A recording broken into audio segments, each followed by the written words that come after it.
study MBBS in Bangladesh. নিজেকে doctor হওয়ার স্বপ্ন পূরণ করতে চান? তাহলে বাংলাদেশের টপ মেডিকেল ইউনিভার্সিটিতে আপনার সাধ্যের মধ্যে ডাক্তারি পড়ার সেরা ঠিকানা। মিশন MBBS, স্বপ্ন আপনার পূরণ করব আমরা।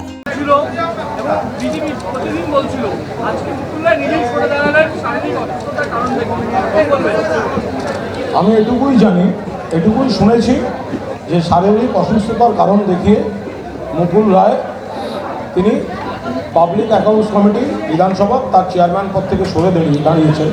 ফলে যেহেতু মুকুলদার সঙ্গে বিস্তারিত কোনো কথা হয়নি এবং মাননীয় অধ্যক্ষ এখনও পর্যন্ত সেই অর্থে জানি না তিনি কী সিদ্ধান্ত নিয়েছেন বা কী বলেছেন, বা দলের তরফ থেকে মুখপাত্রদের কাছে এ বিষয়ে কোনো প্রতিক্রিয়া জানাবার এখনও পর্যন্ত কোনো বক্তব্য আসেনি। ফলে ওইটুকুই, এর বাইরে আমাদের কিছু বলার নেই। কোনো ব্যক্তি যদি শারীরিক কারণ দেখিয়ে শারীরিক কারণে অসুস্থতার জন্য কোনো দায়িত্ব বা কাজের চাপ থেকে তিনি অব্যাহতি চান, সেটা দল বলতে পারবেন। এই মুহূর্তে মুখপাত্র হিসেবে আমি বলার জায়গায় নেই।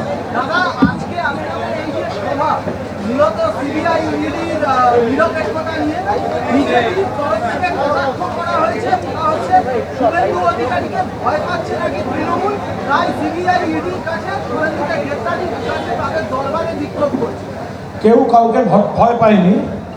বিজেপি কটাক্ষ করার কোনো অধিকারই নেই, কারণ এই বিজেপি ওদের পার্টি অফিসে স্ক্রিন টাঙিয়ে শুভেন্দু অধিকারীর ভিডিও দেখিয়ে তাদের গ্রেফতার দাবি করেছিল। তো ফলে যে শুভেন্দুকে চোর, ডাকাত, তোলাবাজ, ঘুষখোর এগুলো বিজেপি বলেছিল, সেই বিজেপি এখন শুভেন্দু অধিকারীর ঘেউটাকে ওদের এখন অমৃত কথা মনে হচ্ছে। বিজেপি আগে সেইটার ব্যাখ্যা দিই যে 16 সালে নিজেদের পার্টি অফিসে বসে যখন শুভেন্দুর ভিডিও দেখে গ্রেপ্তার চেয়েছিল, সিবিআইকে বলেছিল শুভেন্দুকে ধরা হোক, তো তখন বিজেপি কোথায় ছিল? কটাক্ষ কাদের করছে? আর কোনো ব্যক্তি শুভেন্দু নিয়ে এখানে কথা হচ্ছে না।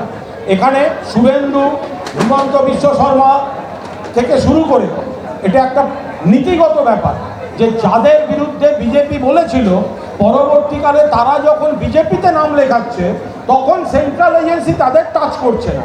ফলে এখানে ব্যক্তিগতভাবে শুভেন্দু একটা উদাহরণ, হিমন্ত বিশ্ব শর্মা একটা উদাহরণ। তার মানে এই নয় যে শুভেন্দুকে ভয় কে পাবে? ও দলেই অর্ধেক লোক ওকে মানে না। ফলে ওখানে ভয় পাওয়ার কথাটা আসছে করতে, ওটা জোকার।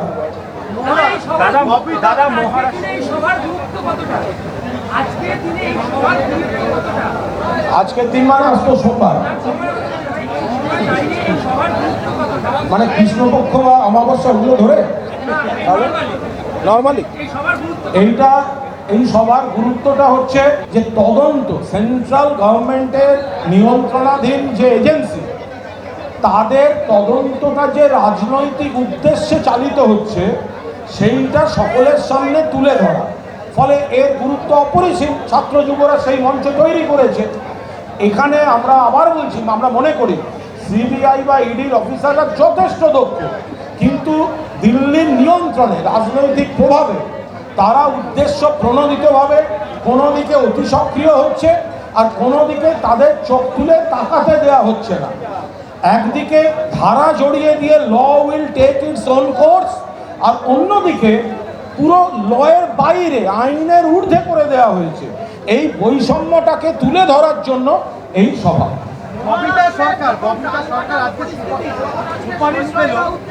যে কোনো একটা শেষ করে না, আর একটাই ঢোক বুঝল। এক মিনিট,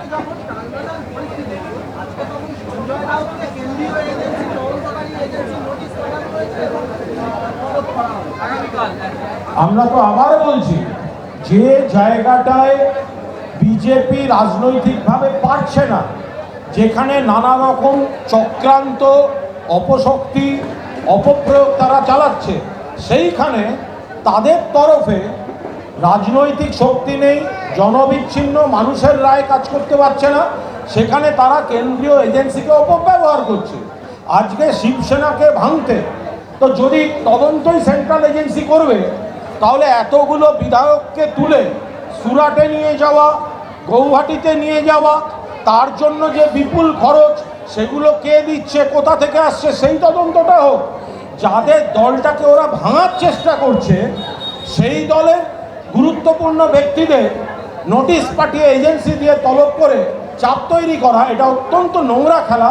আর এটা ধরা পড়ে যাচ্ছে। আমরা তো সেই কারণেই বলছি সিবিআই বা ইডি এই এজেন্সিগুলির তো একটা সম্মান আছে, এটা তো একটা ব্র্যান্ড, দেশের প্রাইম ইনভেস্টিগেটিং এজেন্সি। এখানে যারা দায়িত্বে রয়েছেন, এদের ডিরেক্টর, এদের জয়েন্ট ডিরেক্টর, এরা অত্যন্ত দক্ষ, যোগ্য, কুশলী অফিসার, কিন্তু তাদের কাজ করতে দেওয়া হচ্ছে না, বা তাদের এমন জায়গায় ব্যবহার করা হচ্ছে যাতে বিজেপির রাজনৈতিক উদ্দেশ্য চরিতার্থ হয়। সঞ্জয় রাউতের ব্যাপারটাও ঠিক সেরকম। এতে তো সবার আগে বিজেপির রাজনৈতিক স্বার্থসিদ্ধি হচ্ছে ব্যাকডোর দিয়ে, কিন্তু ব্র্যান্ড ইমেজটা তো নষ্ট হচ্ছে সিবিআইয়ে। এ তো দেশের যে স্তম্ভগুলির উপর দেশের মানুষের বিশ্বাস, আস্থা ছিল, সেগুলোকে ধ্বংস করে বিজেপির কী লাভ হচ্ছে? সর্বনাশ করে দিচ্ছে। আমরা সেটার বিরুদ্ধে তো প্রতিবাদ জানাচ্ছি। বল সরকার আর আজকে ছিল এই একই জায়গা যেখানে সেই না, যদি এটা সত্যি ভুল হয়ে থাকে বা অন্যায় হয়ে থাকে, তো ভুল বা অন্যায়, কারণ এটার সঙ্গে তো দলের কোনো সম্পর্ক নেই। যদি কেউ বা কারা কোনো অন্যায় করে থাকেন এবং কেউ বঞ্চিত হয়ে থাকেন, আমরা তো আবার বলছি যে একটা বিরাট সিস্টেম সরকার, 99% কাজ ঠিকঠাক হচ্ছে, তারও বেশি ঠিকঠাক হচ্ছে। আপনি দেখুন বাম জমানায় এখনও চাকরির সব অনিয়ম ধরা পড়ছে। বিজেপি রাজ্যগুলিতে ত্রিপুরায় 10,323 জন শিক্ষকের চাকরি চলে গেছে। উত্তরপ্রদেশে কেলেঙ্কারিতে আবার প্রায় 2,500 শিক্ষক, তারা বিপন্ন। তো ফলে এখানে যদি কেউ প্রভাব খাটিয়ে, আর পরেশবাবু তো শুধু এখন মন্ত্রী নন, তিনি বামফ্রন্ট জমানাতেও মন্ত্রী ছিলেন, তার আত্মীয়দের যে লিস্ট এদিক ওদিক ঘুরে বেড়ায়, সে আইনে পান আর বেআইনে পান, সেগুলো বাম জমানাতেও আছে। তো সুতরাং যদি কোথাও কোনো ভুল হয়ে থাকে এবং সেখানে যদি যে ডিপ্রাইভড হয়েছে সে যদি বা তিনি যদি সেই জায়গাটা পেয়ে থাকেন, তো ভালো তো খারাপ। সভা থেকে শুভেন্দু অধিকারী বলেছেন 26 পর্যন্ত ওয়েট করতে হবে না, 24-এই বিসর্জন দেব। সবে মহারাষ্ট্র হয়েছে, তারপর ঝাড়খণ্ড, রাজস্থান, তারপরেই বাংলা। শুভেন্দু অধিকারী সুদীপ্ত সেনের যে স্বীকারোক্তি এবং অভিযোগ, তাতে ওর মুখোশ খুলে গিয়েছে এবং তার থেকে নজর ঘোরাতে এই ধরনের অবান্তর কথা বলছেন। মানুষের রায় 2021 সালে জিততে পারেনি।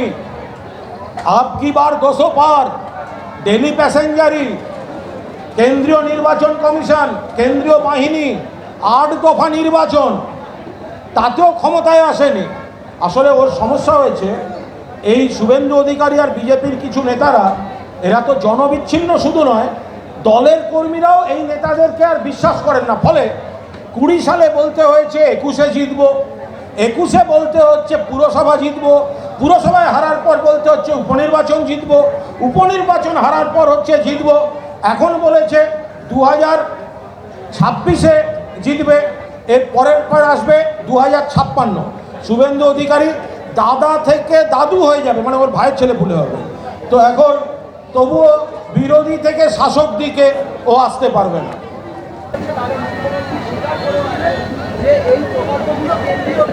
এখনো পর্যন্ত বিজেপির কটাক্ষ সারাদিনে পেয়েছে? প্রত্যেকটা প্রশ্নে যদি বিজেপির কটাক্ষ আর বিস্ফোরক বলেছেন শুনি, কটাক্ষ এখনো অব্দি হয়েছে? একসঙ্গে করো, সেরে দেবো।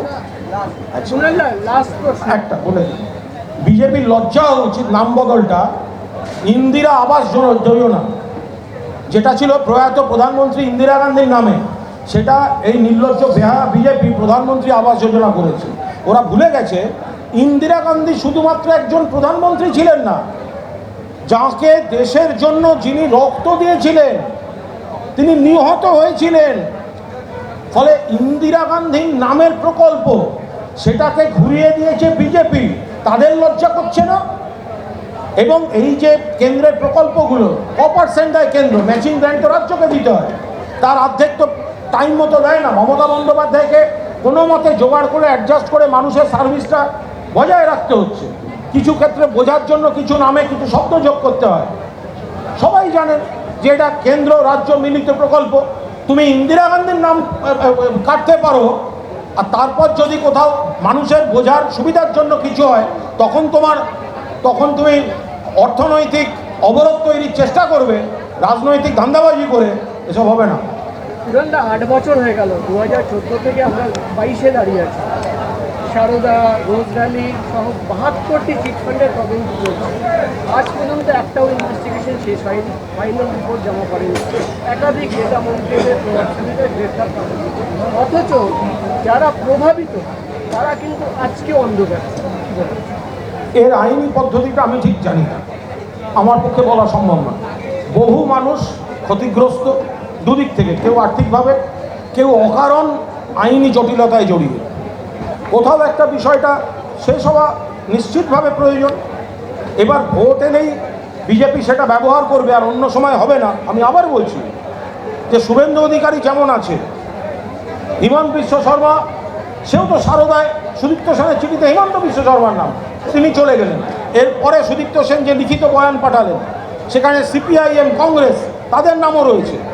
তো তদন্তটা হোক না, সুদীপ্ত সেন তো কাস্টডিতে আছেন, তো মুখোমুখি বসিয়ে জেরা হোক না, কে আপত্তি করেছে? কিন্তু কাস্টডিতে নিয়ে জেরাগুলো হোক। প্রভাবশালীরা তো প্রভাব খাটাচ্ছে বাইরে, যারা বিজেপিতে রয়েছে তারা তো তদন্তের ত্রিসীমানায় আসছে না। তো এটা কোথাও না কোথাও একটা শেষ হোক। আমি নিশ্চিত অফিসাররা কিন্তু শেষ করতে চান, কিন্তু বিজেপি রাজনৈতিকভাবে এটাকে জিইয়ে রাখতে চায়। Thank you. না না, ওর ফেসবুক পোস্ট খুব ইন্টেলিজেন্ট হয়। বল। সেটা হচ্ছে গিয়ে ওই বলছে বিদ্যুতের স্পটে এখনো পর্যন্ত তার খোলা আছে, আরও একজন মারা গেছে, সেইটারই বড় জানতে চাইছি যে বিদ্যুতের তার আমাদের এখনো জল জমলে কোথাও, যদি কোথাও এই ধরনের ঘটনা ঘটে থাকে সেটা অত্যন্ত দুঃখের। এত বড় এলাকা, এত জায়গা, কোথাও যদি মানে একটা ঘটনাও ঘটে থাকে সেটা অবাঞ্ছিত। অসমে বিপুল মানুষ মারা গেছেন এবং এই ধরনের ঘটনা প্রচুর ঘটেছে, বা অন্য রাজ্যেও ঘটেছে। কিন্তু বাংলায় বা কলকাতার চারপাশে স্থানীয় প্রশাসনকে, সরকার, পুরসভা, দল সবাই সতর্ক করছে। এবং যে বিদ্যুৎ বন্টন সংস্থাগুলো, কিছু ক্ষেত্রে তো বেসরকারি সংস্থার হাতে রয়েছে, তাদেরকেও সতর্ক করা হচ্ছে যে অবিলম্বে আপনারা দেখুন যেন খোলা না থাকে। প্রত্যেকটা অঞ্চলে তাদের যে জোনাল অফিসগুলো আছে তাদের প্রত্যেককে বার্তা পাঠানো হয়েছে। তারপরেই বাংলা। শুভেন্দু অধিকারী, সুদীপ্ত সেনের যে স্বীকারোক্তি এবং অভিযোগ, তাতে ওর মুখোশ খুলে গিয়েছে এবং তার থেকে নজর ঘোরাতে এই ধরনের অবান্তর কথা বলছেন। মানুষের রায় 2021 সালে জিততে পারেনি। আপকি বার 200 পার, ডেলি প্যাসেঞ্জারি, কেন্দ্রীয় নির্বাচন কমিশন, কেন্দ্রীয় বাহিনী, 8 দফা নির্বাচন, তাতেও ক্ষমতায় আসেনি।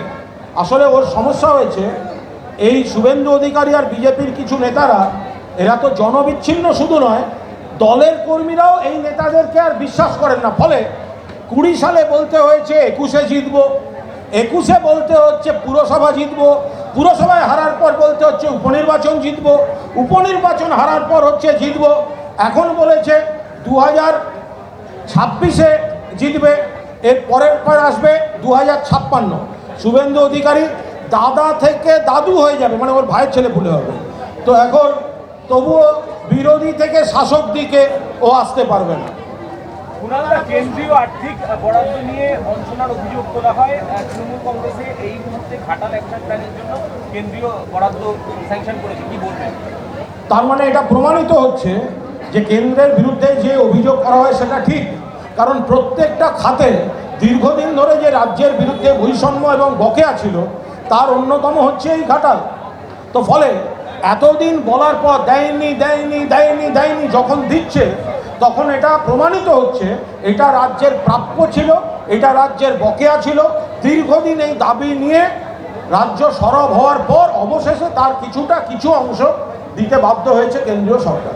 একটা প্রশ্ন আছে, বিজেপির বর্তমান রাজ্য সভাপতি সুকান্ত মজুমদারের বিরুদ্ধে বিজেপির একটা অংশের অভিযোগ একটা সময় তিনি তৃণমূলপন্থী অধ্যাপক ছিলেন এবং তিনি তৎকালীন শিক্ষামন্ত্রী। এই অভিযোগটা আমাদের কানে গেছে যে বিজেপির রাজ্য সভাপতি সুকান্ত মজুমদার, তিনি তাঁর স্ত্রী স্কুল শিক্ষিকা, তার বদলির জন্য এটা কোনো বিষয় হয়েছে এবং সেখানে রাজ্য সরকার বা শিক্ষা বিভাগ তাকে সহযোগিতা করেছে যে তার স্ত্রীর যাতে তার বাড়ির কাছাকাছি বদলি হয়।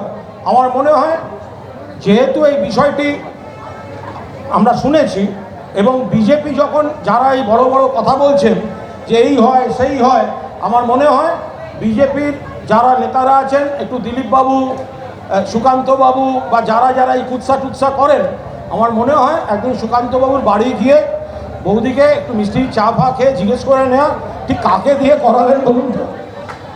পুরনদা, যখন ববিদা বা মদনদাকে গ্রেফতার করা হয়েছিল আপনারা বলেছিলেন কেন মুকুল রায় বা শুভেন্দুকে গ্রেফতার করা হচ্ছে না, আজকে শুধু শুভেন্দুর নাম কেন? আমার মনে হয় আমার বক্তৃতায় আরও নাম ছিল, সেটা কি তো মনে হয় যদি কানে গিয়ে থাকে তাহলে আরও নাম ছিল, তো কোনো নাম তো বাদ দিইনি তো। নারদায় আমি আবার বলছি তো, মুকুল রায় যখন বিজেপিতে যে সময়টা ছিল সেই সময়টায় বা বিজেপিতে জয়েন করার পর এখনও তিনি বিজেপির এমএলএ, তো বিজেপির এমএলএ তো কৃষ্ণনগর থেকে মুকুল রায় কোন সিম্বলে জিতেছে? বিজেপির সিম্বলে জিতেছে। মুকুল রায়ের আইনজীবী বিধানসভায় কাকে বলেছে?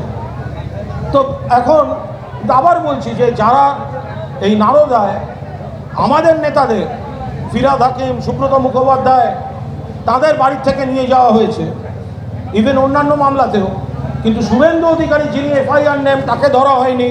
মুকুল রায় যখন বিজেপিতে তখন তাকে টানা হচ্ছে না। এর মধ্যে তো কোনো লুকোছাপা, কোনো দ্বিধাদ্বন্দ্ব কোথাও কিছু নেই। ভুবনেশ্বরে কার নামে চার্জশিট হয়েছে তিনি বলে বেড়াচ্ছেন যে সিবিআই সেটিং করে নিয়েছে, এগুলো কানে এসেছে। এটা কি শুক্লা শুনেছি, আমি পুরোটা জানি না। শুক্লা আমি শুনেছি, আমি পুরোটা জানি না। আমি শুনেছি ভুবনেশ্বরেও সিবিআই রোজভ্যালি কাণ্ডে চার্জশিট জমা দিয়েছে। আমি জানি না কোনো শুক্লা আমি বলতে পারবো না, কিন্তু জেলও মানে বেলও নিচ্ছে না, তার জেলও হচ্ছে না। তারা বলে বেড়াচ্ছে যে আমরা সব কথা বলে নিয়েছি। কি করে হতে পারে? আমি জানি না কার নাম, আমি কোন শুক্লার নাম শুনেছি। আমার বক্তব্য সিবিআই যারা অভিযুক্ত, যারা কনস্পিরেটর, যারা বেনিফিশিয়ারি, নিরপেক্ষভাবে প্রত্যেককে অ্যারেস্ট করুক। যারা বিজেপি শেল্টার নিয়ে ঘুরে বেড়াচ্ছে তাদেরকে পুরোদস্তু ছাড় দেওয়া হয়েছে, এটা চলবে না।